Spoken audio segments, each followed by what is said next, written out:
ఒక 12 ఇండికేటర్స్ చెప్తున్నా, economic indicators.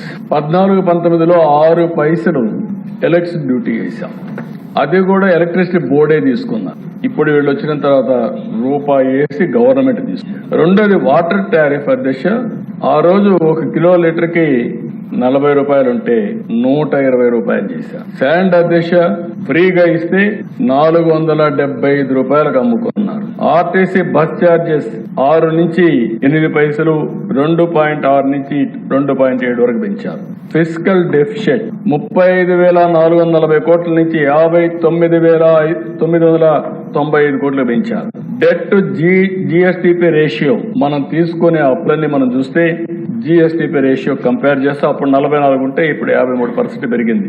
Inflation, దీని వల్ల ఇబ్బంది అయ్యేది, పేదవాళ్లు బాధపడతారు. 4.5% ఉంటే 19-24 మధ్యలో 6.2% నమోదైంది. పర్ క్యాపిటల్ డెట్ 74,790 ఉంటే 1,44,336 రూపాయలు పెరిగింది. అప్పు పెరిగింది, ఖర్చులు పెరిగాయి, ఆదాయం తగ్గింది. అదే మరి అధ్యక్ష మీరు ఇంకో పక్కన చూస్తే పర్ క్యాపిటల్ ఇన్కమ్ గ్రోత్ 13.2% ఉంటే తెలుగుదేశం హయాంలో వీళ్ళు వచ్చిన తర్వాత 9.5 కి తగ్గింది. అంటే ఆదాయం తగ్గిపోయింది, వ్యక్తిగత ఆదాయం తగ్గింది, రాష్ట్ర ఆదాయం తగ్గింది, ఖర్చులు పెరిగాయి, అనేక విధాలుగా అస్తవ్యస్తంగా. ఇండస్ట్రియల్ క్రెడిట్ గ్రోత్ 15.3% ఉంటే అది 6.8% తగ్గిపోయింది. పర్ క్యాపిటల్ కన్జంప్షన్ 9% ఉంటే 2% పడిపోయింది. యూనిట్ స్టార్టెడ్ ప్రొడక్షన్ 288 యూనిట్లు ఆ రోజు ప్రొడక్షన్ వస్తే అవి 80కి తగ్గిపోయినాయి. ఇవన్నీ కూడా అధ్యక్ష ఇండికేటర్స్ అన్ని మనం జిఎస్టిపితో ఎప్పటికప్పుడు మెజర్ చేస్తాం. అగ్రికల్చర్, ఇండస్ట్రీ, సర్వీసెస్ కింద.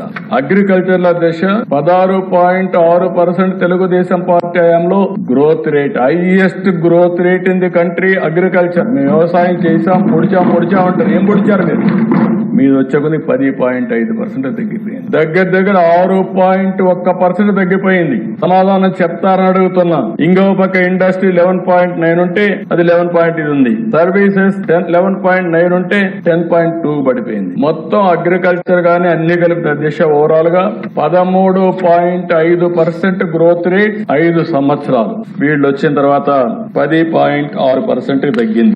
అంటే ఈ 2.9% 3% తగ్గితే దీని ఇంపాక్ట్ 5 సంవత్సరాల్లో రాష్ట్రానికి వచ్చే గ్రోత్ రేట్ 6,94,000 కోట్ల రూపాయలు తగ్గిపోయింది. ఇంకో పక్క రాష్ట్రానికి వచ్చే ఆదాయం 13.5% పెరుగుంటే 76,195 కోట్ల రూపాయల అదనపు ఆదాయం వచ్చేది. 76,000 కోట్ల రూపాయలు వస్తే ఎన్ని సంక్షేమ కార్యక్రమాలు చేయొచ్చునో అది ఒక ఉదాహరణ మాత్రం. ఇంకో పక్కన మీరు చూస్తే అధ్యక్ష జిఎస్టిపి తెలంగాణ, ఆంధ్రప్రదేశ్ ఎప్పుడు కంపేర్ చేసేవాళ్ళు. హైదరాబాద్ అక్కడికి వెళ్ళింది, వాళ్ళకి ఆదాయం ఎక్కువ ఉంది, ఇక్కడ జనాభా ఎక్కువ ఉన్నారు.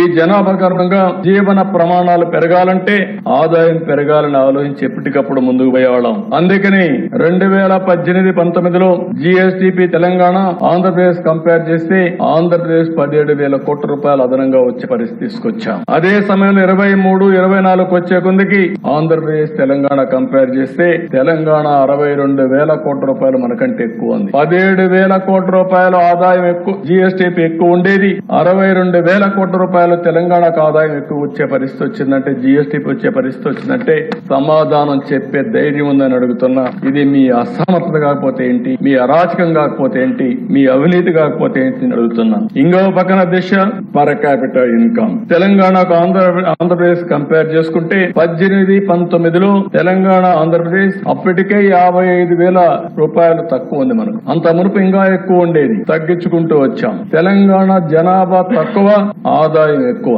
ఆంధ్రప్రదేశ్ జనాభా ఎక్కువ, ఆదాయం తక్కువ. అందుకనే మనం ఎక్కడికక్కడ చేసుకుంటూ వస్తే 55,000 రూపాయలు వ్యత్యాసం తీసుకొచ్చాం. ఈ రోజు అధ్యక్ష 23-24 1,14,000, 55,000 డబుల్ కంటే ఎక్కువ అయిపోయింది. అంటే వీళ్లే గాని ఉంటే ఇంక ఈ రాష్ట్రం మనం ఊహించిన పరిణామాలకు వెళ్లిపోయి ఉండేది. అంటే ఒక తలసరి ఆదాయం పెరగలేదు, జిఎస్టిపి పెరగలేదు, వ్యవసాయం అభివృద్ధి కాలేదు, అప్పులు తెచ్చారు. ఏం చేశారంటే బటన్ నొక్కానంటే బటన్ నొక్కడం ఆన్సర్ అని అడుగుతున్నా.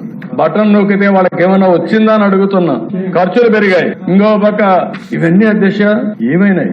ప్రైవేట్ ఇన్వెస్ట్మెంట్లు ఎక్కడా రాలేదు రాష్ట్రంలో.